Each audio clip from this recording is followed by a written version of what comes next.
국내산 토종흑염소 진액. 사건 이래 구독자님들께 뜨거운 반응을 얻고 있는 당당 때문에 아시죠? 그 사장님이 만든 신제품인데요.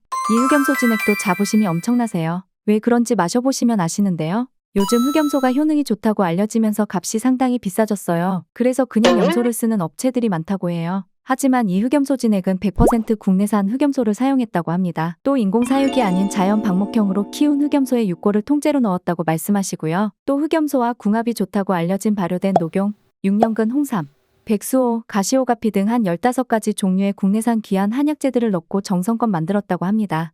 상당히 진한 맛의 한약 냄새가 굉장히 많이 나고 비린내가 전혀 없고 목넘김이 어렵지 않아요. 흑염소는 특히 아기 갖기 전이나 출산 후의 보양식으로 유명하다고 알고 계시죠? 저지방, 고단백이기 때문에 기력이 떨어질 때도 도움이 많이 된다고 하고요. 사건 1회 구독자분들께 드리는 특별한 혜택이 있습니다. 사건 1회 몰에서 2박스를 구매하시면 1박스를 더 드리고 또 일주일분을 사은품으로 증정하는 파격적인 행사도 진행 중입니다. 건강을 위해서 한번 드셔보셨으면 좋겠습니다.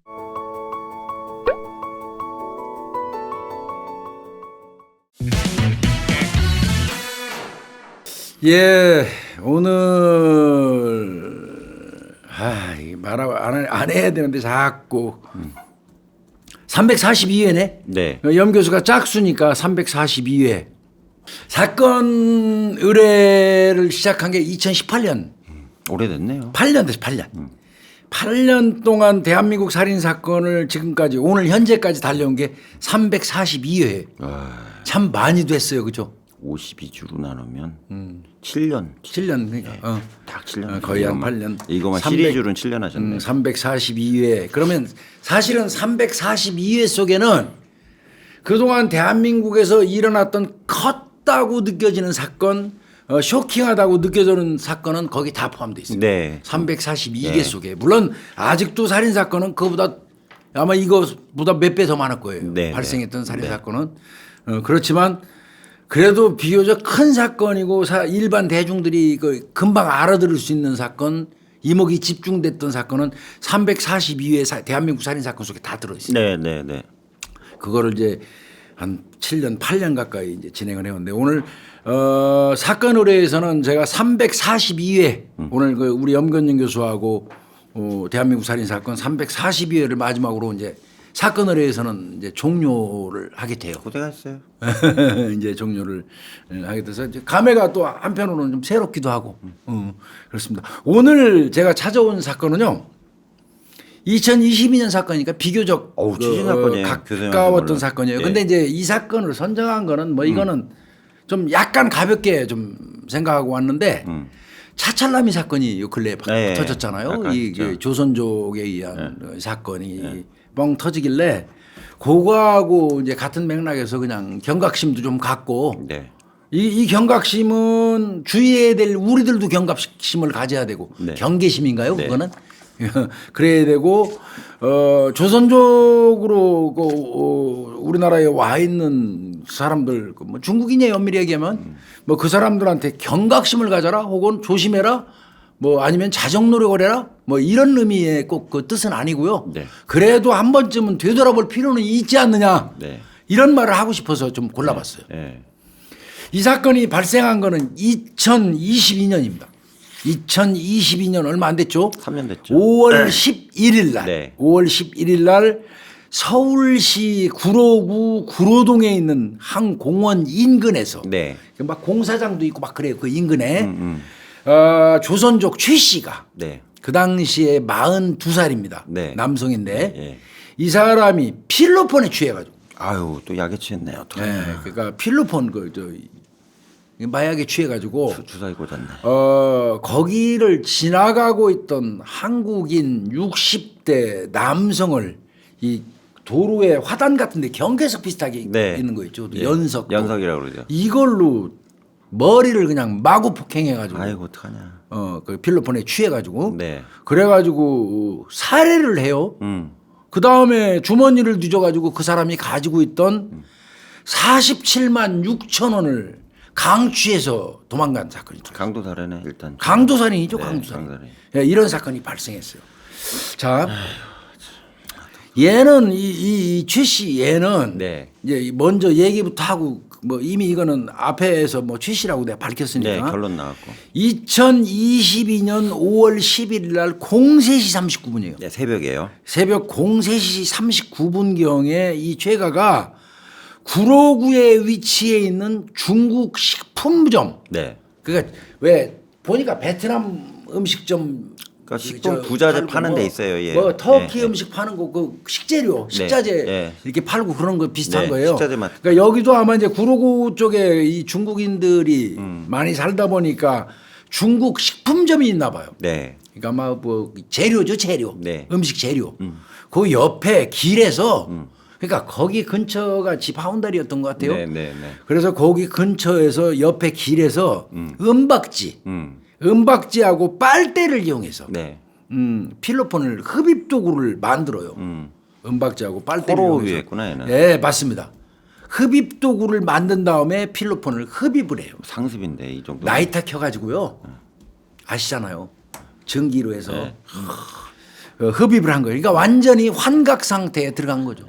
근데 우리나라에 와가지고 우리나라에서 대놓고 필로폰 길바닥에서 할 정도면 이거 간땡이가 부은 새끼예요. 말종이지 이건. 말종인 겁니다. 예, 이거 이 쓰레기인 정도면, 거예요 예, 이미. 이 정도면. 그리고 이제 쫄았겠죠. 네. 06시경에 이 장소에서 피해자가 지나가니까 가서 형씨 하면서 따라가요. 그럼 왜 그러세요? 하는 순간 그냥 갑자기 왼발로 다리를 아스발이라고 그러죠. 네. 탁 걸어가지고 두 번에 걸쳐서 그냥 잡아뜨리는 거예요. 음. 그 다음에 주먹으로 마구 때리니까 막 제정신 아니겠지 뭐. 그렇죠. 상상도 못한 상태에서 공격당했으니까. 60대인데, 예. 그 순식간에 공격을 받은 이 피해자가 이제 뻥 나가 떨어져서 의식을 잃었어요. 네. 그러면 거기서 주머니만 뒤져가지고 47만 6천 원 그거 있었어요. 그래. 네, 네. 그거 챙겨갖고 가면 되잖아요. 음. 그거 다 챙기더니 연속으로 그냥 그 머리를 쓰러져 있는 그 피해자를 계속 내리칩니다. 아유, 어떡하냐. 결국 그 범행에 걸린 시간은 딱 1분이에요. 1분. 예. 결국 이 피해자는 안면 예. 그다음에 이 머리 손상 예. 두개골이 골절이 왔습니다. 그 머리를 찍은 거 아니야, 돌로. 그냥 내리 꽂은 거죠. 나쁜 새끼. 그래서 그 자리에서 사망. 아. 이거 진짜 열받아요. 그 당시에 피해자가 쓰러지고 17분이 흐르는 동안에 네. 그러니까 조금만 일찍 누군가가 발견했으면 17분이 음. 흐르는 동안에 그 장소를 지나가는 행인이 몇 명인 줄 아세요? 저 오늘 그 얘기하고 싶어서 사실은 네. 이거 선정했다고 볼 수도 있어요. 네. 54명이 지나갔습니다. 사람이 피를 얼마나 흘렸겠습니까? 머리가 그렇죠. 깨지고 예, 해서 예. 이렇게 쓰러져서 있으면 그 피를 흘리고 있는 사람을 누워 있는 사람을 보면서 지나간 행인들이 54명이에요. 네. 근데 그 어느 누구도 119나 경찰에 신고하지 않았습니다. 참 비정한 세상이에요. 그때 뉴스에 나왔죠. 그 행위 예, 카운터해갖고. 너무 슬픈 일이고요. 너무 대한민국 사회가 메말랐다는 생각이 드는 사건입니다, 이게. 그때 웬만하면 신고해 주는데 참 이해가 안 되네. 이게 아마 새벽 시간대였었고 이른 시간이었고 뭐 여러 가지 이유가 있겠지만 근데 어떠한 이유를 거기다 갖다 붙인다고 하더라도 사람이라면 사람이 피를 흘리면서 쓰러져 있는 걸 보고 그냥 갔다는 거는 그래 뭐 실정법상 우리나라는 뭐 착한 사마리안법이 없으니까 실정법상 저촉이 안 된다 손 치더라도 사람이라면 자기 자신의 양심에 비추어 볼 때 좀 죄책감 느낄 거예요. 아 112라도 전화해 주면 되잖아. 아니, 전화만 해주면 되잖아요. 119에다 전화만 해주면 되잖아요. 보호조치 해달라고 그러냐고. 이렇게 이 죄가 이놈이 범행을 한 다음에 골목을 벗어나서 대로변에서 네. 또 범행을 또 합니다. 아, 이 완전 마약에 치갖고 눈에 뵈는 게 그냥 돌멩이 치고 돈 뺏은 다음에 딱 나오니까 대로변이잖아. 대로변을 딱 이놈이 나오니까 그 앞에 나이 80세 정도 되시는 폐지 수집상 노인네가 니어껏 끌고 가는 거예요. 새벽에 움직이시니까 이분들은. 그 사람을 06시 05분경에 또 때립니다. 이 새끼가 다짜고짜 마구잡고. 폐 죽여버리고 싶어요 정말. 예. 이 고물 수집상 그 이 80대 노인은 웬 남자가 갑자기 나타나더니 그냥 바로 그냥 귓밤에 팍 때리더라는 거야. 그래서 자기가 쓰고 있던 안경이 날아가 버렸다는 거예요. 네. 그래서 그 상태지만 또 짐을 쥐고 있으니까 짐을 붙들어 나고 손도 어떻게 그렇지, 못 리어카 놨다는 잡고 거야. 있는데, 손잡이 잡고 있는데. 그런데 또 옆구리를 발로 차더라는 거야. 아 이거 큰일 나겠다 싶어갖고 예. 냅다 도망갔어요. 리아카 놓고 그냥 도망갔어요. 이제 잘하셨네. 도망간 거예요. 잘하셨네. 그러니까 도망을 가니까 이 새끼가 또 쫓아와요. 예. 이거 완전 또라이 새끼 이거. 예, 예. 그래서 겨우 그 인근에 있는 공원으로 들어가고 숨었습니다. 이 사람. 아 그렇지 않으면 이 80대 노인분도 돌아가셨어요. 돌아갔을 거야. 조심해야 돼. 예. 그리고 그 공원 속에 숨어가지고 경찰에다 신고한 겁니다. 잘하셨네. 예. 경찰에 신고한 거예요. 도망가는 게 최고일 때. 예. 근데 요 새끼는 이 쩔은 건 확실해요. 예. 그렇게 노인네를 두들겨 패고 쫓다가 노인네를 놓쳤어. 그러면 도망가요 그렇잖아. 네. 이 새끼는 그 도망도 안 가요. 그 앞에 공원 앞에 8차선 도로예요. 8차선 도로 가운데 가서 딱 앉아요. 거기 앉아갖고 해갈거리고 있는 거예요. 쫄은 거죠. 예. 완전히 약에. 이런 내용 지금 제가 말씀드린 이 내용이 이게 CCTV에 다 잡혀 있어요. 이게 이 새끼의 범행입니다. 이거 정말 황당한 일이 벌어진 거예요. 황당한 일이. 그럼 어쨌든 이 어르신 저기 신고 때문에 경찰이 출동을 그렇죠. 했겠네요. 이제 당연히 경찰이 득달같이 출동을 해가지고 네. 그 현장 인근을 수색하다가 인상착의 같은 거 다 얘기했을 거 아니에요. 네. 그거에 의해서 그 죄가 그 새끼를 체포한 거예요. 뭐 바로 잡았죠, 잡은 거. 그리고 이제 그때까지만 해도 80대 노인분에게만 가해를 한 걸로 알았어요. 네. 그리고 80대 노인분도 이미 그 안쪽에서 연석에 맞아갖고 쓰러져서 피해 입는 사람이 있다는 건 모르죠. 모르지. 그러니까. 본인 피해 네. 당하고 도망가가지고 신고하기 급급했으니까 예. 그거만 신고했지. 예. 경찰도 그거만 신고받고 와서 이 새끼 잡아서 노인네 때린 걸로 처벌을 하려고 끌고 왔는데 뒤늦게 그 경찰서로 한 사람이 신고를 합니다.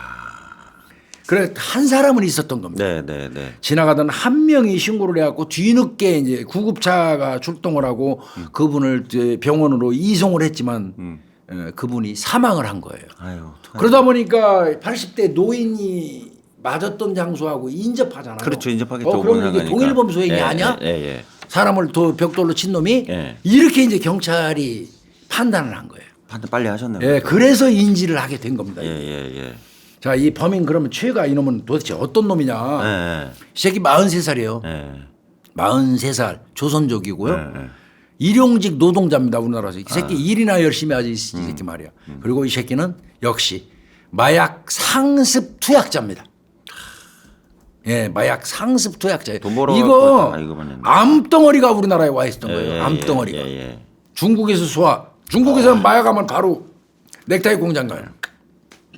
그러니까 마약하려고 안전한 사형 없는 한국으로 온 건지 그럴 수 있어요. 참나 기가 차고 그런 놈이고요. 그 첫 번째 그 사망하신 분 예, 60대 그분이 이제 가슴이 너무 아파요.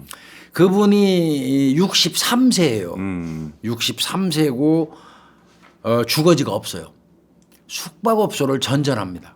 아, 주거가 없으시구나. 예, 일용직 건설 노동자라고 그랬으니까 이제 노동판 같은 데 가서 일을 하는 네. 것 같아요. 예. 그런데 문제는 63세가 된 사람이 일용직 그 이른바 얘기하는 노동 일을 하기가 쉽지 않습니다. 없죠. 그러면 젊은 일자리가 별로 예, 없어요. 예. 자, 이 사람은 뭐 궁극적으로 숙박업소를 전전한다는 얘기는 따지고 보면 가족이 없다는 얘기죠. 그러네요. 예, 홀로 살고 있는 거고 나중에 경찰이 조사해 보니까 그 숙박업소 월세도 일을 제대로 못하다 보니까 밀렸어요. 밀리겠지. 장기방이라고 그러죠. 달방. 네, 다 월세. 예, 월세 달방. 달방이라고. 그것도 제대로 못 내고 있는 그런 상황이었던 거예요. 그래서 이제 경찰이 조사해 보니까 숙박업소 주인이 그런 얘기를 했어요. 이 사람 굉장히 어려운 사람이다. 굉장히 어렵다. 그래서 그 사람 뭐 제대로 사 먹지도 못한다. 돈이 먹는 것도 별로 없다. 그리고 나이도 많아가지고 일 못 나가서 한 달에 한두 번 겨우 나간다. 그냥 작은 노동일 같은 거 네. 있으면 나가고 뭐 가면 항상 그 속된 말로 빠꾸대 갖고 온대요. 당신 할 수 있는 일 아니다 이런 식으로. 그러니까 굉장히 어려웠어요. 그러면서 이 숙박업소 주인이 엄청 착했는데 이렇게 비명 행사했다. 이게 진짜 불쌍하다. 착한 사람을 저 사람 왜 죽였는지 모르겠다. 이런 그 진술이 있었어요. 그러네요. 이게 그 돌아가신 그분이 그러니까 그분은 지나가다가 느닷없이 두들겨 맞고 그냥 사망한 거예요. 그 자기의 삶이 1분 내외에 끝나버렸어요. 63년 살아온 그 사람의 삶이 1분 만에 그냥 끝나버린 겁니다. 그냥 길 가다 그냥. 길 가다가. 날벼락 맞아가지고. 네, 날벼락 맞아가지고. 짐작컨대 새벽 시간대에 이 사람이 나간 거로 봐서는 일자리 때문에 나갔던 걸로 그랬을 보여요. 거예요. 보통 노동일 같은 거 이런 게 그 인력시장. 소개하는 데가 인력시장이 꼭두새벽에 가야 되거든요. 6시면 교수님 아마 허탕치고 돌아오는 길일 예, 수도 있겠다. 예. 그러네. 4시에서 연 교수님 5시에 정확한 것 끝나요. 같다. 예. 허당치고 왔겠습니다. 허당치고 한 가는 4시 정도에 예, 가거든요. 거의 일반적으로. 끝나요. 예. 허당치고 돌아오다가 사망한 것 같아요. 예, 4, 5시 끝나요. 그리고 이제 아까 말씀드린 그 80세 고물 수집상 폐지 수거하시는 분은 이제 두 번째 분이고 이분도 그분 같은 일하는- 경우는 이러고 그나마 있었고. 예. 상해만 발생했어요. 갑자기 두들겨 맞는 바람에. 잘 도망가 있어요. 그래서 잘 도망가서 사망 안 하신 거예요. 그분 도망 제대로 못 갔으면 사망했어요. 자, 요 놈은 검거된 후에 이게 진짜 이 형사들이 정말 죽여버리고 싶었다고 그래요. 계속 희죽거리고 있는 거예요. 헤헤헤. 약에 쩔어갖고. 쩔어가지고 사람 죽여놓고 계속 희죽거리면서 웃는 거예요. 하도 껄껄대고 웃고 희죽거려가지고 조사 자체를 아예 못했대요. 못하지. 그냥 죽여버리고 싶더라는 거야 정말. 약에 쩔은 건 알지만. 그래서 이건 뭐 볼 것 없이 마약이잖아요. 딱 네, 보면. 예, 예. 그래서 마약류 간이시약 검사를 해요. 간이시약 검사 이제 뭐 오줌 같은 거 받아갖고 그 앰플이 있어서 거기다 네. 집어넣고 딱 터트리면 앰플이 깨지면서 색깔이 뭐 자주색으로 쫙 변한다거나 이렇게 하면 필로폰 양성 반응이에요. 네. 그거만 가지고 기소할 수는 없고요. 그거에 근거해서 이제 소변 검사 혈액 같은 거 뽑아가지고 국과수로 해서 나중에 정식 마약 그 이 검출 여부를 따지죠. 네, 네. 이제 근데 하여튼 일단은 양성 반응이 나와야지 국과수로 보낼 수 있으니까. 그렇죠. 예. 간이시약 검사를 하니까 딱 필로폰 양성 반응이 나오는 거예요. 일단 나왔네. 아니나 다를까 예. 희죽거리고 지나가니까. 예. 그리고 이제 국가원에다가 정밀 검사 의뢰했고 이제 그래서 일단은 국과수에서 정밀 검사 그 반응 그 결과가 나올 때까지는 네. 얘 죄명에다가 그걸 반영을 못 하죠. 그렇죠. 있어야지. 그건 지금. 추정이니까. 예, 예. 그러면 살인하고 폭행치사 혹은 상해치사 혹은 뭐 이런 걸로 우선 일단은 사람은 신병 확보가 가능하잖아요. 네, 네. 그렇게 해놓고 아직 마약류는 적용을 안 했어요. 마약류 관리법으로는. 그러면 이거 이제 그 뭐 영 교수님 너무 잘 알겠지만 이 마약을 복용한 상태에서 막 울부짖는 새끼가 있는가 하면 막 계속 히히거리고 웃는 놈이 있어요. 이 조증, 우울증이 교차하는 단계도 있거든요. 네. 얘들이. 예. 이게 아마 이게 조증일 가능성이 많아 보여요. 희한하게 그 마약도 기구의 반응이 틀리더라고 사람마다. 다 달라요. 체질이 틀린지. 내가 언젠가 말씀드렸는데요. 예. 옛날 조폭 하던 놈이 조폭. 그 조폭은 원래 조폭들 사이에서도 조폭 아 마약하는 사람 예, 쪽으로. 마약을 판매는 할지언정 지들이 마약을 투약하지는 않는 거를 룰루해요. 네, 룰루 하더라고. 그래서 자기들 사이에서 이 조직원 중에서 조금이라도 마약을 하면 이미 걔는 그 단체에서 아웃이에요. 사람. 근데 요 좋아하는 내가 알고 있는 그 저 족보가 있는 그 조폭이 마약을 했어요. 예.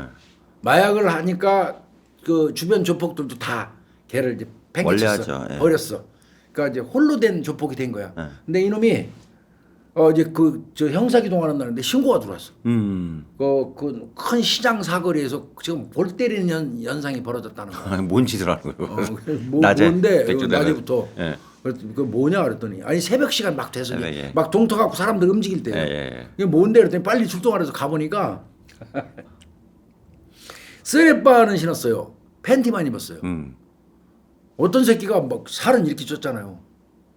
씩씩거리면서 막 뛰면서 머리를 잡고 내 머리 불났어 하면서 막 끄면서 뛰어다니는 거야.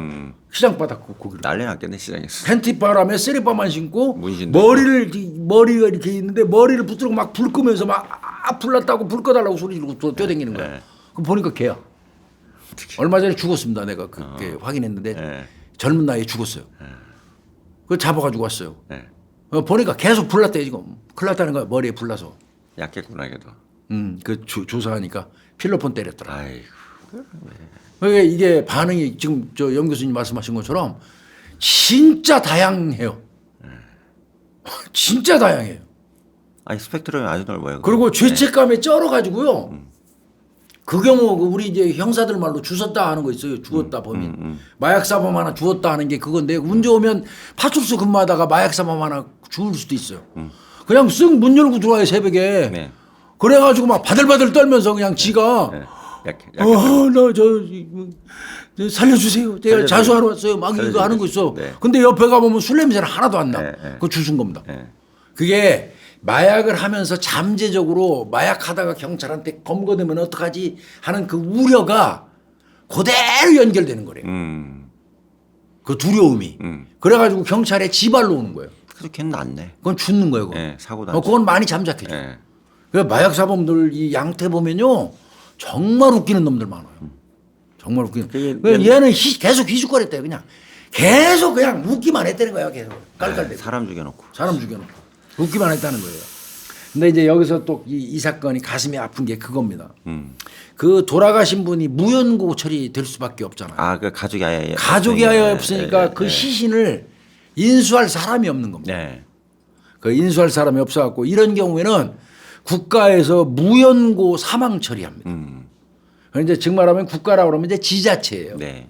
그럼 이제 그 장소 아니면 구청에서 이 사람을 무연고 처리하고 등재한 다음에 일정 기간 동안에 화장 안 합니다. 네. 일정 기간 동안에 그 구청에서 임대받은 가매장하는 장소에다가 갖다 묻어놔요. 네, 일정 네. 기간. 네. 그리고 이제 아주 시간이 지나면 이제 파서 처리하는 그런 케이스로. 그러니까 그 부검이 끝난 다음에 이분은 국가에서 무연고자로 무연고 사망자로 처리해서 네, 네. 정리가 됐습니다. 그러니까 참 안타깝죠 이분은. 네. 자, 이놈은 어떻게 처리를 했느냐? 이놈은 이제 필로폰 양성 반응이 국가원에서 통보가 왔어요. 오늘 또 마약 한 거네. 일단. 마약 똑 떨어집니다. 마약류. 그러니까 마약류도 집어넣고 살인죄도 집어넣어 가지고 네. 강도살인입니다. 얘는 그냥 살인도 아니고 강도살인이네요. 구속영장 신청했고 네. 2022년 5월 13일 날 10시 반에서 11시 53분까지 뭐 한 40분 정도 뭐 그 정도 구속영장 실질심사 받고요. 네. 이게 이제 서울 남부지원 권기만 영장 전담 부장판사가 했더라고요. 네. 해가지고 강도살인. 그 다음에 할아버지 때렸잖아요. 폭행. 네. 예, 그리고 출입국관리법 위반. 아, 근데 아마 출입국관리법원인데 불체자가 아닌 상태에서 출입국관리법 위반이니까 뭐 다른 어떤 유형이 있는 것 같습니다. 네, 네. 이런 거 등등으로 해가지고 이제 이 구속영장이 발부됐는데 이때 이제 이거 실질심사하는 얘기를 왜 하냐면 이때 실질심사할 때 기자들이 많이 붙었어요. 그렇죠. 이거 그때 큰 뉴스에 사건이었거든요. 뉴스 막 나왔어요. 네. 기자들이 달라붙어 가지고 질문이 엄청나게 많았어요. 네, 네, 네. 질문이 많았는데 요때 이놈이 검정색 그 추리닝 그거 입고 슬리퍼 직직 끌고 이제 나왔는데 그때까지도 안 깼어요. 약이. 예. 계속 실실 웃으면서 살펴보면서 진짜 열받아 죽을 지경이야. 얼마나 이걸 세게 먹었으면 이렇게 가. 그걸 아마 그냥 많이 왕창 흡입한 것 했나 같습니다. 보네, 그냥. 그러니까 취재진도 뭐 질문하다가 벙쪄버린 거예요. 네, 맞습니다. 둘러보면서 무슨 시첼 나오듯이 어디 네. 저 지가 시첼 나온 것처럼 휘둘러면서 실실 웃으면서 여유 있게 들어가. 뭐 당일날 당연히 뭐 구속영장이 발부됐고요. 네. 5월 20일 날 강도살인, 폭행, 마약류관리법, 그다음에 출입국관리법 위반으로 이제 이 서울 남부지검에 구속 송치가 된 거고요. 네. 그때 이제 남부 서울 금천경찰서 취급 사건이거든요. 그때 이제 이놈 나오는 게 아마 영상이 있을 거예요. 네, 네. 이게 이거 보면 충격 먹을 거예요. 웃겨요. 이게 무슨 살인자예요. 저게 뭐 놀러 온 거야.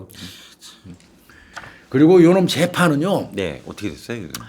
2022년 9월 16일 날 검찰이 무기징역을 구형했어요. 아, 구형했고요. 네, 무기징역을 구형입니다. 검찰이. 네, 네. 이때 이렇게 얘기했어요. 피고인은 필로폰을 투약하는 도구를 직접 만들었고. 만들었죠. 그렇잖아요. 예, 예. 은박지하고 빨대로. 네, 예. 그다음에 도망가는 피해자를 따라갈 정도로 인지 능력이 명확했다. 예, 따라가면 예, 검찰은 혹시라도 마약에 쩔어갖고 정신이 없는 상태에서 심신 상실 상태에서 범행했다고 그래갖고 빠져나갈까봐 이 부분을 명확히 밝힌 겁니다. 그렇지. 도망가는 피해자를 그러니까 행위시 그 사람의 행동으로 이거 고의성을 판단하니까요.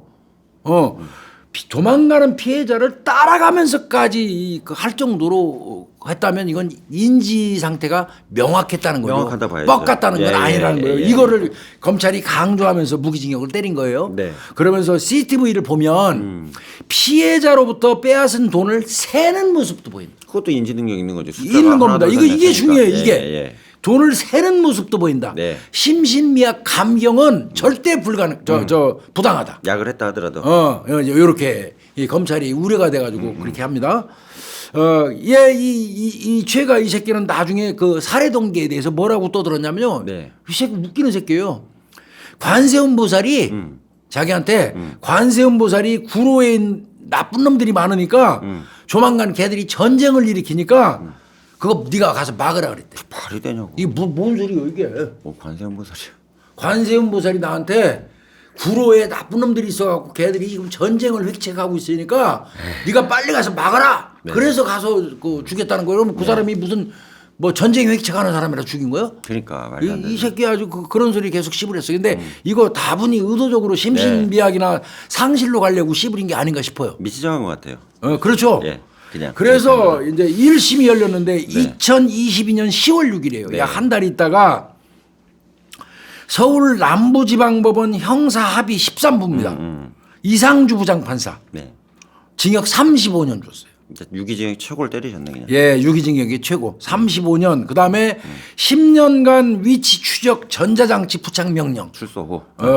그러니까 전자발찌 10년. 그다음에 10만 원 추징했습니다. 이건 뭐겠습니까? 마약에 추징된 겁니다. 아 10만. 마약에 대해서 10만 원 주세요. 재판부가 이런 말을 했습니다. 네. 피고인이 마약을 투약한 채 길거리에서 불특정 피해자에게 폭력을 행사하고 재물을 강취하는 등 잔혹한 범죄를 저질렀다. 아하. 반성 없이 관세음 보살이 시켰다는 등 납득 불가한 변명으로 일관해 엄벌이 불가피하다. 정확하네. 예, 이렇게 재판부가 밝혔고요. 이 새끼 또 뭐라고 그러는 줄 알아요? 이 피고인 이놈이 뭐라고 특히 그랬어요? 재판 과정에서 예. 죽은 사람에게 하나도 미안하지 않고 전혀 기억이 안 난다고 이렇게 계속 얘기했어요. 이거는 쳐 죽일 놈의 새끼 말이야. 이 새끼는 지금 하나도 안 미안해? 그게 1심 결과예요. 인정 그리고 폭탄. 난 다음에 예. 2심에 들어갔어요. 네. 항소해가지고 예. 2023년 7월 13일. 해가 넘어갔네. 예. 1심에서 그 마약 관련된 거 10만 원 추징했잖아요. 네. 그건 빼요. 빼고. 그 의미도 없으니까. 네. 그리고는 원심 확정했어요. 그럼 바꿔서 얘기하면 35년. 그대로. 전자발찌 그다음에 10년. 전자발찌 10년 네. 이렇게 지은 거예요. 재판부가 뭐라고 그랬냐면 강도살인죄는 반인륜적인 범죄로 사회적 비난이 높고 당연하죠. 피고인은 필로폰을 투약한 상태로 네. 불특정한 시민을 때려 무참히 살해하는 참혹한 결과를 초래했다. 연속으로 머리를 찍었네. 예. 그럼에도 잘못을 뉘우치지 않고 관세음보살이 시켰다고 진술한 점 등은 불리한 정상이다. 네, 불리한 거죠 본인한테. 또한 피고인에 대한 정신감정 결과 범행 당시 상태가 일상생활에 지장이 없을 정도로 정상적으로 보인다. 그러니까 이 새끼 저 정신감정까지 의뢰해서 한 거예요. 네. 국선이부터도 변호인이 이 맛이 간 거니까 네. 정신감정 해달라고 막 우기잖아요. 네. 그것까지 했던 것 같습니다. 또 원심이 선고한 징역 35년형이 무겁거나 가볍다고 판단되지 않는다. 그렇죠. 예, 적정하다 똑 떨어지게 보죠. 네. 2심도 그대로 간 거고요. 네. 그 다음에 이제 한 두 달 정도 지난 다음에 네. 2023년 9월 26일 날이에요. 네. 대법원 2부입니다. 민유숙 대법관이 주심이에요. 상도까지 한 거네 일단. 그러니까 상고까지 간 거예요. 상고까지. 네. 원심 확정해버립니다. 35년. 그 다음에 하나 플러스된 게 약물 중독 재활 프로그램 40시간 이수명령. 강의 또 들은 얘기죠. 강의 들어가는 거예요. 대법원은 이렇게 말했습니다. 이 사건 각 범행의 동기, 네. 수단과 결과, 네. 범행 후의 정황 등 기록에 나타난 양형의 조건이 되는 여러 가지 사정들을 살펴보면 상고 이후에서 주장하는 사정을 참작하더라도 원심이 피고인에 대해서 징역 35년을 선고한 1심 판결을 유지하는 것이 심히 부당하다고 할 수 없다. 그렇죠. 이 사건은 범죄의 중대성, 법 집행의 엄격성에 대해서 사회적 관심을 불러일으켰던 그런 사건이라는 거죠. 그런데 이렇게 사건은 이 새끼가 35년 가서 빵 생활하는 걸로 우리 돈으로 네, 밥 처먹는 걸로 끝났는데 그걸로 끝났네. 자, 이 사건을 보면서 내가 이거를 말씀드리고 싶어서 이 사건을 선정한 거예요. 네. 사회적 문제점이 도출됐습니다. 이 사건을 보면서. 그렇죠. 나왔죠. 일단. 끔찍한 사건에 시민들이 충격을 받은 게 네. 이제 사회적 충격을 준 건데 네. 특히 범인이 중국 조선족이라는 사실이 알려지면서 조선족에 대한 공포나 혐오감을 느끼는 이른바 조선족 포비아 현상이 확산되기 시작한 거예요. 물론 그 이전에 우원춘이, 박춘봉이, 그렇죠. 김하일이 이 걔들이 친 뭐 토막살인 사건이 쫙 있어 와가지고 그 부정적인 인식이 쫙 깔려 있는데 아니 이제는 마약까지 쩔어가지고 지나가는 사람 벽돌로 때려 죽이고 돈 훔쳐가. 그러니까. 이 조선족 포비아 현상이 확산되기 시작하는데 예. 결정적인 기여를 했어요. 예. 근데 요 근래 이제 엊그제 또 차지철이 차 뭐예요? 자문철이 네. 차 그 새끼 있잖아요. 그 차철남이. 차철남이 그 자식이 또 나왔잖아요. 조선적인 시. 이게 저 한국 사회에서 조선족 이꼴 강력 범죄자라는 이런 인식이 자리 잡기 시작한 게 이게 오원춘 2012년도 오원춘, 오원춘 진짜 컸죠. 2014년도 박춘봉이 네. 김하일이 이런 거 등등 아닙니까? 거기에 플러스해서 특히 한국 영화에서 그려지는 조선족의 모습. 범죄 도시하고. 예, 뭐. 범죄 도시, 황해. 아주 그 조선족이 아니 극악무도한 조폭으로 나오잖아요. 신세계, 황해, 이거 잔혹한 청부살인업자. 맞아요. 이런 게 이게 융합이 되면서 완전히 조선족 포비아 현상이 그냥 확 오른 거예요. 달아오른 거예요. 그 사실은 그 영향 때문에 지금 이렇게 말하고 있는 이 순간에도 조선족에 대한 부정적인 인식이 엄청나게 많아요. 지금 우리 사회에. 초창기에는요, 우리 동포, 중국 교포, 뭐 이런 식으로 환영하고 그랬었어요. 이게 어느 순간 확 바뀌어 버렸어요. 조선족이라고 불러죠. 좀 싫어하는 사람들은. 예, 옛날에는 중국 동포 이렇게 불렀었어요. 네, 그렇게 초창기에는. 안 불렀다고. 지금은 중국 동포라는 말 자체가 거의 사라져 갑니다. 조선족이라고 부르기도 하고 그냥 뭐 중국인이라고 하면서 그 비속어를 쓰기도 하고 그러죠. 그러면 안 되는데. 그래서 내가 이거 한번 찾아봤어요. 네. 보니까 한국의 범죄 현상과 형사 정책 2020이라는 그 통계가 있더라고요. 네.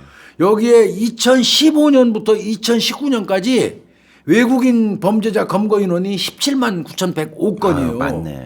이 중에 중국인이 9만 8,591건, 55%예요. 반쯤 되겠네. 반. 55%. 예. 이제 물론 뭐 이 국내 체류하는 외국인 중에서 중국인 숫자가 제일 많은 거를 고려한다 그러면 뭐 좀 다르죠. 인구 10만 명당 얼마 하면 또 달라요, 내용은. 네. 근데 그럼에도 불구하고 우리가 비상적으로 느끼는 거는 사고를 치는 외국인 중에 절반 이상이 전부 중국인이에요. 외국인들이 조선족인 거예요. 네, 네. 물론 중국인 쪽에는 한족들도 와서 있어요. 거기도 포함되지만요. 네. 그리고 이제 2020년 출입국 외국인 정책 통계 연보 이걸 내가 찾아봤더니 네. 국내 체류하는 외국인 수가 2020년 기준으로 203만 명이더라고요. 200만 명씩 예. 됐더라고요. 그 중에 중국인이 89만 명이에요. 아우, 44억. 44% 됩니다. 되네요. 그러다 보니까 이제 아무래도 이 사람들이 사고 치는 게 더 많이 부각이 되고 네. 자주 접하게 되죠. 네. 다만 이제 중국 국적이 전부 조선족은 아니에요. 네. 70만 명 정도 됩니다. 그러니까 아까 얘기한 89만 명 중에서 조선족은 한 70만 명. 거의 8할쯤 되네요. 그러나 중국인 89만 명 중에서 그렇죠. 7, 8할. 8할 정도. 8할 정도 예, 되는 거예요. 예. 그게 조선족이에요. 예. 나머지 이제 한 2할 정도는 한족이죠. 한족. 네, 한족. 순수. 네.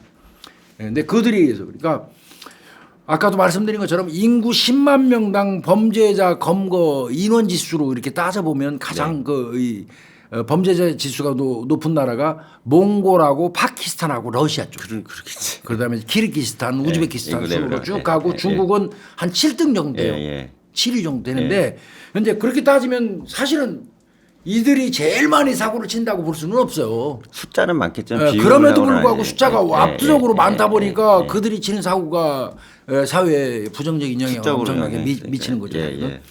그러니까 뭐 엄밀히 얘기하면 조선족 이꼴 뭐 이 범죄자라는 이런 프레임을 짜는 거는 옳지는 않아요. 네, 예. 옳지는 않지만 그래도 국내 체류 중인 우리 이 조선족 원래 우리 이 초창기에 우리나라에 막 들어올 때 우리 국민들이 인식했던 우리 중국 동포 이런 식으로 인식했던 그 인식에서 지금 완전히 벗어나 가지고 범죄자 거의 이 프레임으로 이렇게 가잖아요. 네. 이거는 누구 탓이겠습니까? 우리 국민들이 그렇게 한 건 아니잖아요. 그렇죠. 이유 없이 그런 건 아니잖아요. 네, 네. 그렇다면 물론 절대 다수의 이 조선족들이 그 분들이 열심히 살아요. 네. 아까 우리 염 교수님한테 잠깐 얘기 들은 거 나 생각이 많이 나는데 아예 다 정리하고 거의 이주하다시피 와가지고 사는 분들이 많다며요 우리나라에. 꽤 많대요. 그러니까 그런 분들은 엄청나게 성실하게 우리나라에 융화하려고 노력하고 있잖아요. 그럼 그런 사람들 절대 다수한테 엄청나게 피해를 주는 거 아닙니까? 네, 네. 그래서 이거는 나는 아닌데 왜 몇몇 사람들이 하는 거 가지고 한국 사람들이 우리를 이렇게 동포인데 이렇게 함부로 그 매도해 이렇게 생각하시면 안 돼요. 거기에 속해 있는 한은 자정 노력도 필요한 거예요. 아 우리 자정하자 수시로 얘기해야 돼요. 조심하자 이러지 말자. 그럼 경찰청이 다문화 범죄과 뭐 이런 거 있어요? 있어요.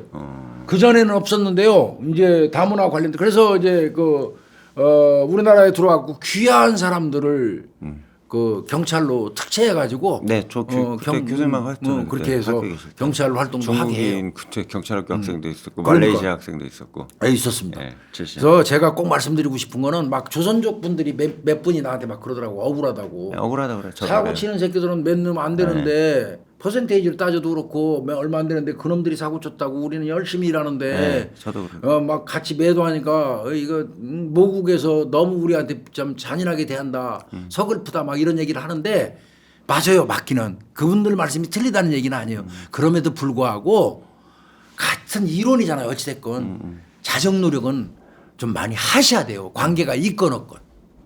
자정 노력하고 스스로 범죄에 대한 경각심을 고취시키지 않으면 그 몇몇 부스레기들로 인해서 정말 대한민국 사회에서 조선족이 엄청나게 지탄받을 수 있어요. 조심스럽습니다. 이게 다문화 시대로 가는데 이거 뭐 저기 뭐야 다가리 먼저냐 닭이 먼저냐 이런 개념이긴 한데 예. 어쨌든 돈을 벌러 우리나라에 오는 사람들이 그 국가 해당 국가에서 그게 파키스탄이 우즈베키스탄이든 간에 잘 사는 사람 아니거든요. 그렇죠. 그러니까 이제 그분들이 이제 우리나라에 노동자로 유입이 되는 그렇죠. 과정에서 좀 교수님이 뽀시하게 표현하는 그쪽에서 사고 치고 우리나라에서 사고 칠 수 있는 여지가 있는 사람 숫자가 비중이 높은 거예요. 그렇죠. 그러니까 이게 왔는데 이제 문제는 이제 언어가 안 되는 경우에는 그 제가 얘기 들어보니까 베트남 조폭이나 뭐 이런 그 동남아시아계 쪽 우리나라 들어온 취급하는 경찰들이 뭐라냐면 바운더리가 제한이 된대요. 나는. 왜 그래 그 이민 사회 내에서만 자기들끼리 지들끼리 그러니까 같이 언어가 통해야지 범죄를 하거든. 어.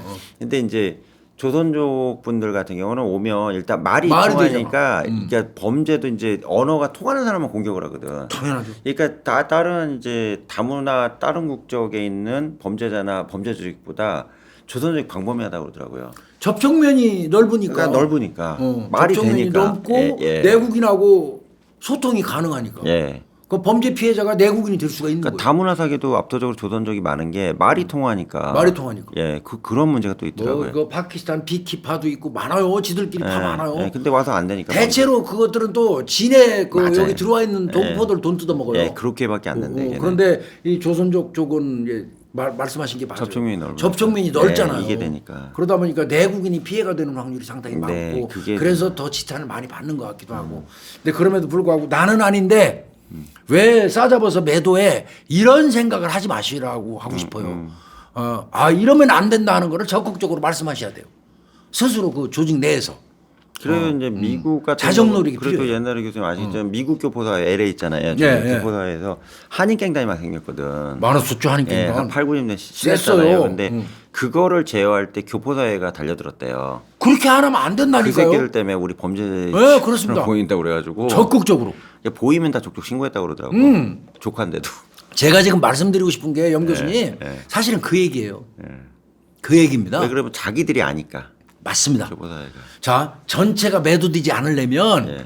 적극적으로 지금 조금 전에 말씀한 한인 사회가 한인 조폭을 어느 정도 청소할 수 있었던 예, 그 많이 저 도와줬어요. 이유는 한인 교포들이 너무나 거기서 범죄자 집단으로 이거 매도되니까 그 오명을 벗으려면 자정 노력을 했다는 거예요. 자정 노력을 네, 네. 스스로 계속 신고해갖고 계속 잡아들이니까 네, 네. 어느 정도 통제가 돼갖고 이제 이 틀이 잡힌 거란 말이에요. 지금 우리 이 조선족 분들 이분들도 초창기에 한국 사람들이 불렀던 우리 내국인이 불렀던 중국 동포로 불릴 그 이름으로 다시 돌아가려면요 자정 노력을 해야 돼요.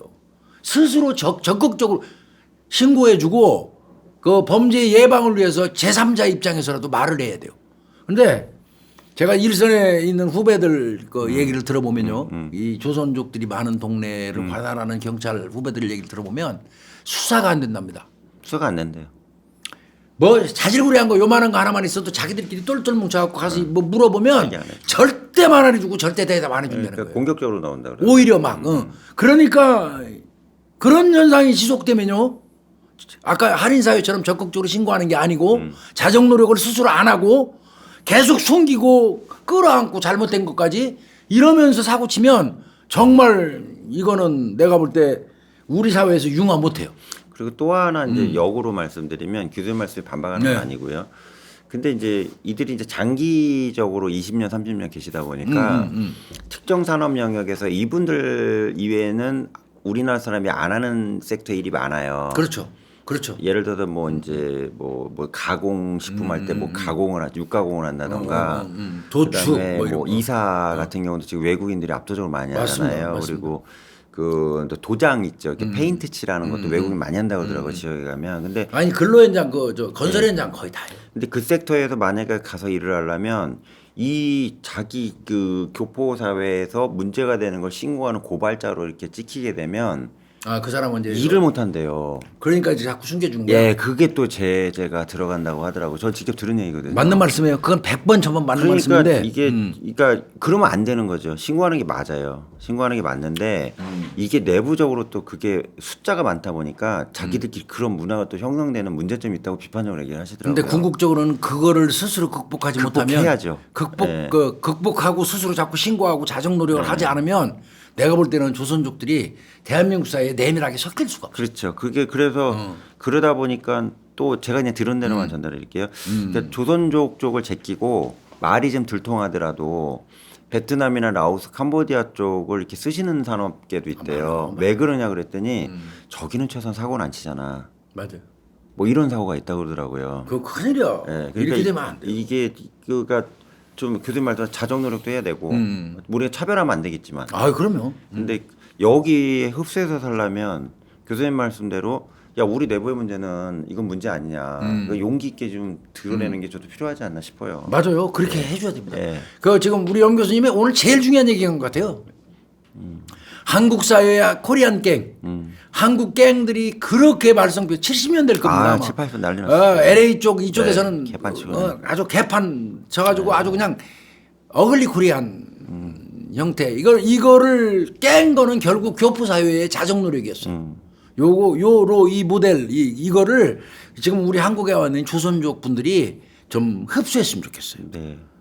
좀 쉽지 않은 일이겠지만 서로 잘 사는 사회가 돼야죠. 예, 그렇지 않으면 대한민국에서 같은 그 피부치 혈연이라고 해가지고 공존해 나가기가 어려울 것 같다는 생각이 요즘에 자꾸 들어요. 그러니까 조심스럽습니다. 그러니까 그 경찰관 얘기 또 말씀드리면 그 이제 다문화인들 많은데 있잖아요. 중국계 그러니까 조선족 많은데 경찰관들 얘기가 후배들도 아니 경찰이 가서 이런 사람 본 적 있냐 그러면 알려줘야지. 왜 본 적 있어요 이렇게 얘기하면 자기도 편하지 않냐 이거예요. 그리고 그럼 협조적이네 하고 그렇게 해주는데 가면 몰라요 뭐 아니, 전혀 안 본 적 돼요. 없어요 뭐 예. 전혀 안 된답니다. 예. 나중에 잡고 나서 보면 아는 사람 친구인데도 몰랐다고 잡았대고 예, 전혀 해보지 않는데요. 그렇게 하면 안 돼요. 예, 이렇게 되면 안 돼요. 네. 그런 부분은 조선족 사회에서도 좀 한번 자정 노력이 필요하다.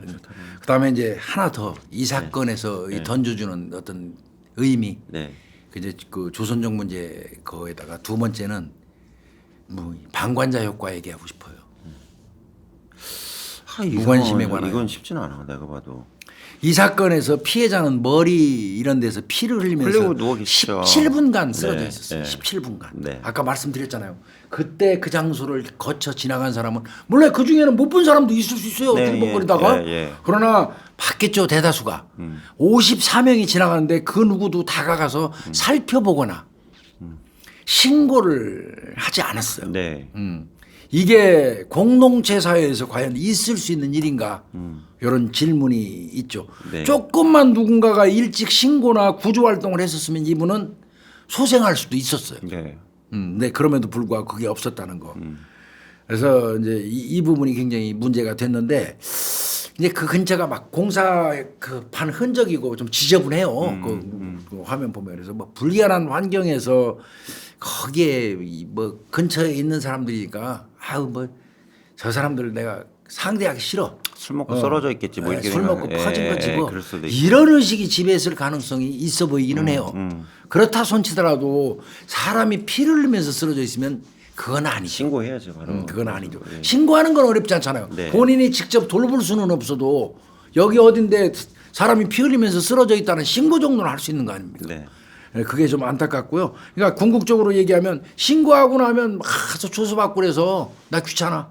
즉 말하면 귀차니즘이 적극적으로 발현된 게 아닌가 이런 생각도 들어서 좀 씁쓸하고요. 최초에 이 사건은 사실은 이제 묻지마 뭐 이상 뭐 동기 범죄 뭐 이런 거 등등으로 불렸는데 아니죠. 이거 무슨 사건입니까? 강도 살인 사건이에요. 그렇지 않습니까? 그게 이제 교수님 저도 이건 할 얘기가 있는데 제 경험을 말씀드릴게요. 한 번은 이제 사람이 쓰러져 있었는데 피가 흐른 건 아니고 맞아서 쓰러진 것 같더라고요. 술이 취하셨는데 서울 사건인데 그래서 제가 깜짝 놀라고 밤 10시쯤에 이제 담배 피러 가다가 저 술 먹고 있는데 남자 쓰러지는 거예요. 근데 이렇게 맞은 것 같아. 근데 피는 흘리는 거 예, 아니고. 근데 뭐 죽을 정도는 아니고 제 느낌에. 근데 112 신고를 바로 했어요. 신고하니까 112 경찰관 2분 내에 오시더라고. 예. 왔는데 여경 남경 둘이 이제 왔는데 하나 경사고 하나 순경인 것 같았어요. 그러니까 오더니 어떻게 신고했어요? 저 아저씨가 맞은 것 같은데 쓰러졌어서 이랬거든요. 근데 그 다음에 내가 지금 열받은 게 뭐냐면 그때부터 난 바이패스야. 무슨 얘기냐면 그런 상황이면 저기 감사합니다 신고해 주셔서 당연하지. 저희가 구조하게 그럼 되니까 뭐라 그래. 정말 감사합니다. 이 한마디만 했으면 내가 화가 안 났거든. 어. 근데 쌩이에요. 그럼 휙 가버려. 그랬더니 아저씨 깨봐요 어쩌고 하더니 이제 119 부르더라고. 맞은 거 같네 이러고 했는데 그 뒤로부터 난 아무것도 안 해요. 하여튼 고기 한 번 있었고요. 그때 좀 제가 좀 그 말 한마디가 아무것도 아니고. 안 나오더라고요. 그리고 말이. 엄청 고마운 일 아니야 그게. 근데 또 제가 그런 경우 한 번 또 있었거든. 2년 후에. 근데 그 경희 선배님이 이제 50대 중반쯤 돼 보시는데 아이고 고맙습니다. 이거 내가 신고 안 받았으면 이게 어떻게 알았겠어. 이렇게 한마디 하는데 흐뭇한 다르죠. 거예요. 다 마음이 다르죠. 감사합니다. 그러고 하다 우당탕 치르더라고. 그러니까 그 다음에 난 쌩까도 상관없어. 난 인사 받았으니까. 그럼. 소방도 제가 2번 경험 있었어요. 한 번은 이제 충무로역에서 할아버지가 계단에서 갑자기 날르는 거야. 올라가시다가 엇발리셨구나. 뒤에 지키고 머리가 다 터졌어요. 그래갖고 제가 그때 그 여자분 하나하고 저하고 둘이 달려들었거든. 그 여자분도 이제 직장인 같은데 제가 가니까 여기에 열어져가지고 여기 찍혀갖고 막 이게 두개골이 나온 거라. 그러고 제가 이제 말아놓고 누르고 왜 큰일 나니까 그래갖고 했는데 피가 다 젖었어요. 그때 옷이 셔츠가 긴 팔이 다 젖었거든. 달달달 떠면서 내가 어르신 그 깨우라고 막 하시고 있는데 하나 아버님이 오셔갖고 말 거는 거예요. 자기는 말 걸겠다고 그랬더니 또 한 분이 오셔갖고 다리를 막 주물러 의식을 잃어가니까 나 그때 사람 죽는 거 같은 거 처음 봤어요. 그때 여자분이 가지고 막 뛰어 올라가더니 영문 불러갖고 한 5분 6분 있다가 119가 왔거든요. 왔는데 이때도 내가 좀 열받았어요. 왜 그러냐면 왔는데 이렇게 무덤덤한 표정으로 소방관 두 분이 오더니 그 실는 거 있잖아요. 그 바퀴 달린 거. 예, 오더니 그냥 아버님 괜찮으세요 하고 했는데 솔직히 그때 6명이요. 이 할아버지 살리려고 다 붙어 있었죠. 다 붙어 있고 옷 다 튀었어요. 그 여자분 옷 다 베렸어. 피가 하도 튀어갖고. 근데 그냥 싣고 가도 휙 가. 그건 소방서에 민원 넣었거든요. 그때 할아버지 하나 구조했죠. 내가 그랬더니 소방관들한테 고맙다고 한마디 좀 하라고. 그건 기본이야 기본. 그리고 그거는 교육사항에 들어가 있지 않아도 될 일이 당연한 거 아닙니까? 그래서- 아이고 감사합니다. 이 말 한마디 하는 거는 솔직히 그건 교육사항에 늘 필요도 없는 거야. 지극히 기본적인 예, 거야. 그러니까 본인들이 빡센 건 나도 알겠는데 그럼 화나지. 예, 덜 빡셀라면 말을 하면 덜 빡세요. 말도 안 해. 그러니까 저기 고맙습니다 한마디만 휘포로 지인만 하는 하면 거지. 예, 고맙습니다만 하면 덜 빡세진다고. 왜? 그거 칭찬이 사람이 난 용감한 시민이었어. 나는 저 오는 공무원한테 나 옳은 일 했어. 칭찬받은 사람이야. 이게 있어야 되는데 오면 어떻게 신고했어요? 아 그래요? 그러고 가. 나 많이 봤어요, 솔직히 내가 이거 경찰들한테 미안한데. 전국에 있는 소방관이나 경찰관들 미안한데 지금 아니 미안한 게 아니에요. 이거 지금 우리 염 교수님 얘기한 거 무지하게 중요한 얘기예요. 전 무조건 신고하거든요. 직무에 충실하고 본분을 잘하는 것도 중요한데 이것도 사실은 본분이에요. 지극히 당연한 본분이에요. 신고한 분한테 아이고 신고해 주셔서 감사합니다 하는 거는 정말 지극히 당연한 거예요. 근데 그거를 너무 당연하기 때문에 교육도 안 시켜 이거는. 근데 이거 지금 우리 염 교수님이 참 사소하지만 큰 문제를 얘기해 준 거거든요. 오늘 우리 방송 보는 소방이나 경찰 공무원들 지금 염 교수님 얘기 명심 또 명심하시기 바랍니다. 지갑 사건도 하나만 더 할게요. 교수님. 지갑 사건도 뭐 한이 많이 맺힌 게 있네. 열 많이 받았어요. 제가 우리 아군이라 욕을 안 하려고 그랬는데 지갑을 2번 주셨어요. 근데 2번 다 하나는 동대구에서 주셨고요. 기차 타고 많이 타고 다니까 하나 부산역에서 주셨는데 둘 다 한 7, 80만 원 정도 돈이 있었거든요. 그래갖고 주워가지고 갖다 줬어요. 지구대 양쪽에 갖다 준 거라 그게 한 석 달 사이에 일어났는데 대구에 있는 뭐 지구대 이제 그 그쪽 갖다 줬어요. 갖다 줬더니 제가 이제 그 역에 있는 지구대는 아니고 일이 있어서 가서 그쪽에 맡겼거든. 맡겼는데 이 사람 주소가 대전으로 돼 있더라고 신분증이. 그 신분증에. 맡겼는데 그 대구에 있는 지구대 경찰관이 어떻게 오셨어요 그랬더니 제가 이 지갑을 주었는데 제가 동대구에서 주웠는데 지금 일 때문에 여기까지 왔다. 그래서 좀 맡기려고 하니까 드리면 어떡하냐 그랬더니 아무 상관없어. 이 새끼 뭐라냐면 그 앞에 역전지구대 맡기지요. 이게 첫 번째 열받은 거고. 혼내지 그랬어요. 아니 그때도 그렇더라고. 두 번째 뭐냐면 놓고 가셔야 저희가 처리할게요. 그러고 나보고 그냥 가래. 그래갖고 그냥 아니 근데 그 간단한 적긴 경위서 봤는데 적었는데 그 끝나다고 가래. 여기 다야. 근데 이제 부산에 갔거든요. 그 지구대 갔는데 경감님이시더라고 팀장님인데 똑같이 들고 갔더니 뭐라 하냐면 아유 야 이 양반 지금 난리 났겠네. 아유 큰일 하셨어요. 이 양반 이거 직업 찾느라고 난릴 텐데. 그렇지. 금방 찾아드릴게요. 그러니까 그렇지. 요것만 써주고 가셔야 이러는데 웃더라고 고맙다고. 자기 지갑은 아니지만. 내가 갖다 줬는데 기분 좋잖아. 근무하는 태도가 그렇게 차이가 나는 거예요. 그거 하나에 이 사람이 이게. 경찰 조직의 어떤 그 전체 위상에 네. 그 좌우돼요. 그러니까 영향을 미친다고. 그러죠. 그래서 미국에선 교수님이 방관자 효과를 연구한 논문이 있거든요. 그걸 했는데 어떤 경찰서는 방관자 효과가 엄청 많이 발생하고 신고도 안 해. 어떤 데는 일만 터졌다면 신고와. 왜 그런가 가면 했더니 항상 고맙다고 하니까. 결론이 난 게 뭐냐면 경찰이 친절도예요. 맞아요. 귀찮다는 듯이 하면은 아예 팽개쳐. 방관자 효과 나오는 거야. 근데 신고할 때마다 선생님 감사합니다. 진짜 고맙습니다. 하면은 신고 적극적으로 해주죠. 네. 정확한 얘기예요. 오늘 사실은 이 살인 사건보다 이게 어떻게 보면 더 중요한 이 얘기인지 얘기하려고 모르겠습니다. 오르신 거 아니야 지금? 맞아요. 저 그 얘기 하려고 온 거예요. 이거는 강도 목적의 살인 사건 또 마약에 쩔어 있는 그 범죄자의 살인 사건 아니겠습니까? 네. 그 여기에 방관자 효과가 발생했던 거고요. 묻지마 범죄, 이상동기 범죄 이거는 제가 얘기할 필요는 없는 것 같고요. 네, 네. 이런 그 이상동기 범죄가 횡행하게 되면 현대 사회에서 마음을 터놓고 대화할 수 있는 사람과의 연결이 없었죠. 겁나서 얘기하겠네요. 겁나서 말 못해요. 그다음에 스트레스 불만이 들면서 묻지마 범죄는 계속 증가한다. 이상동기 범죄는 이렇게 결론을 내릴 것 같고 그래서 저는 이제 지금쯤은 우리 사회에 이 화두를 던집니다. 이제는 착한 사마리안법이 우리나라에도 만들어져야 되지 않을까요? 그 쉽지는 않죠 이게. 외면하면은 처벌받는 거 진행하는 나라들이 많잖아요.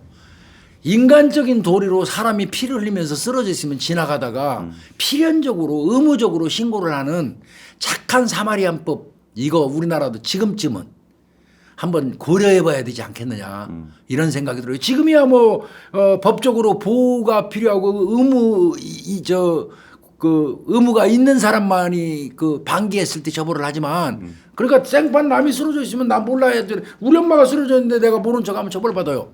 이해관계가 있으니까. 그렇지만 남이니까 신고 안 하고 죽어가거나 말거나 아이씨 나 경찰에서 와서 오라가라고 귀찮아. 그리고 4시간 뺏겨가면서 내가 저 사람 죽거나 말고 뭔 상관이야. 이런 식의 어떤 그 의식이 지속적으로 팽배하고 우리 사회에서 이게 용인이 계속 된다면 정말 인정머리 10원어치 넘는 그런 세상이 돼가지고요. 나중에 내가 똑같은 일을 당해도 누구로부터 도움 못 받는 그 냉정한 사회가 될 거예요. 그럼요. 그러니까 지금쯤은요 이제 다양해졌잖아요. 사회가 각박해지고 그래서 착한 사마리안법이 어느 정도 적용돼야 되는 세상이 안 됐을까 이런 화두를 한번 던져보고 싶고요. 이 사건 마지막으로 보면 방관자역과 관련해서 다시 한번 말씀드리면 사람이 많아질수록 오히려 돕지 않는 현상을 말하는 거예요. 그 책임은 경감이 누군가 되니까. 쓰러졌는데 네. 우르르 둘러보고 있으면서 내가 신고 안 해도 누군가가 하겠지. 이래서 팽개치고 안 하는 거거든요.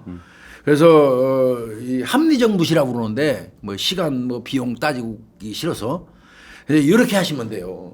쓰러진 분의 입장에서 항상 제가 말씀드리잖아요. 내가 쓰러졌는데 죽겠어. 누군가로부터 도움을 받아야 되는데. 근데 사람들이 뺑 둘러서 있으니까 내 생각에는 아 내가 이렇게 쓰러져 있으면 저 많은 사람 중에 누군가가 119에 신고해 주겠지. 네. 근데 아무도 안 했어. 그 이유는 방관자였고. 방관자였고야죠. 예. 이래서 쓰러진 사람이 이렇게 해야 돼요. 신고해 주세요, 신고해 주세요 하고 그냥 막연히 거기 있는 사람들한테 소리 지르면 절대 도움 못 받아요. 그렇죠. 찍어야 지정해야죠. 돼, 찍어야 돼. 예. 저기 빨간 잠바 입으신 사장님, 예. 선생님, 예. 저 신고 좀 해주세요. 지적을 해줘야 돼요. 예. 지적을 받은 사람은 의무감이 느껴진다는 거예요. 그리고 이제 교수님의 추가에서만 최근에 이런 방관자 효과의 반대로 퍼스트 펭귄 효과라고 있거든요. 그러니까 절벽에 펭귄들이 다 파도가 막 지금 겁나갖고 있는데 한 놈이 한 놈이 용기 있는 놈이 뛰어들면 다 뛰어들잖아. 퍼스트 펭귄. 그러니까 내가 한 명을 요 구조자로 구조자로 나타나거나 그럼 우르르 내가 첫 번째 신고자로 이렇게 하게 되면 그게 순식간에 다 달라붙어요. 힘이 붙기 때문에 맞습니다. 그 용기 있는 자가 많아야 되거든요. 맞습니다.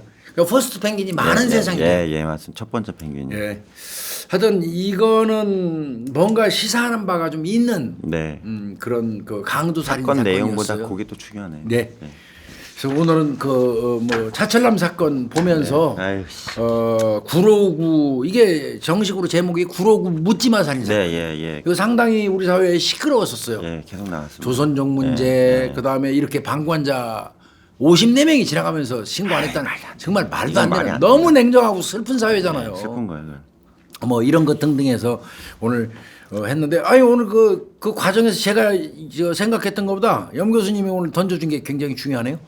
소방이나 경찰 공무원들 현장 나가가지고 신고해 준 사람한테 고맙다는 감사의 표시하는 거 지극히 기본적인 거를 지키고 안 지키는 거에 차이에 따라서 방관자 효과도 좌우된다는 거.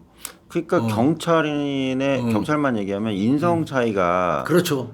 그러니까 인성 차이는 그 업무에 반영되면 안 돼요. 그냥 표준 인성을 보여줘야 되는 거지. 그렇죠. 지 성격대로 꽂혀갖고 하는 그 공무집행은 전 아니라고 보거든요. 맞습니다. 네. 맞습니다. 그렇게 해야 될 것 같아요. 오늘 그래도 그것까지 해서 상당히 의미 있는 얘기를 한 것 같아요. 저 얘기하고 한번 얘기하고 싶었어요 이거는. 예.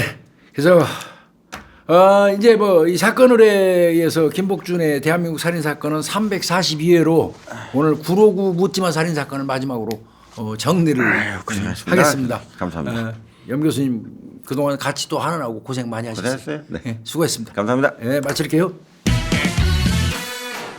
오늘은 피부관리 제품인 콜라겐 파우더를 소개해요. 콜라겐 원료가 92% 함유되어 있는데요. 초저분자 콜라겐 원료라 피부에 흡수도 아주 잘 되고 눈가 주름, 얼굴 주름, 목 주름에도 좋다고 해요. 피부 관리숍에도 사용하는 제품이라고 하는데요. 사용 방법은 아주 간단해요. 기존에 사용하고 계신 스킨, 앰플, 크림에 이 콜라겐 가루를 섞고 피부에 바르면 돼요. 팩으로 사용해도 되고 건조한 발 뒤꿈치, 머리부터 발끝까지 전부 사용 가능해요. 입소문난 인기템, 수많은 후기. 비싼 피부샵 대신 집에서 간편하게 꿀피부로 관리해보시는 걸 추천드려요.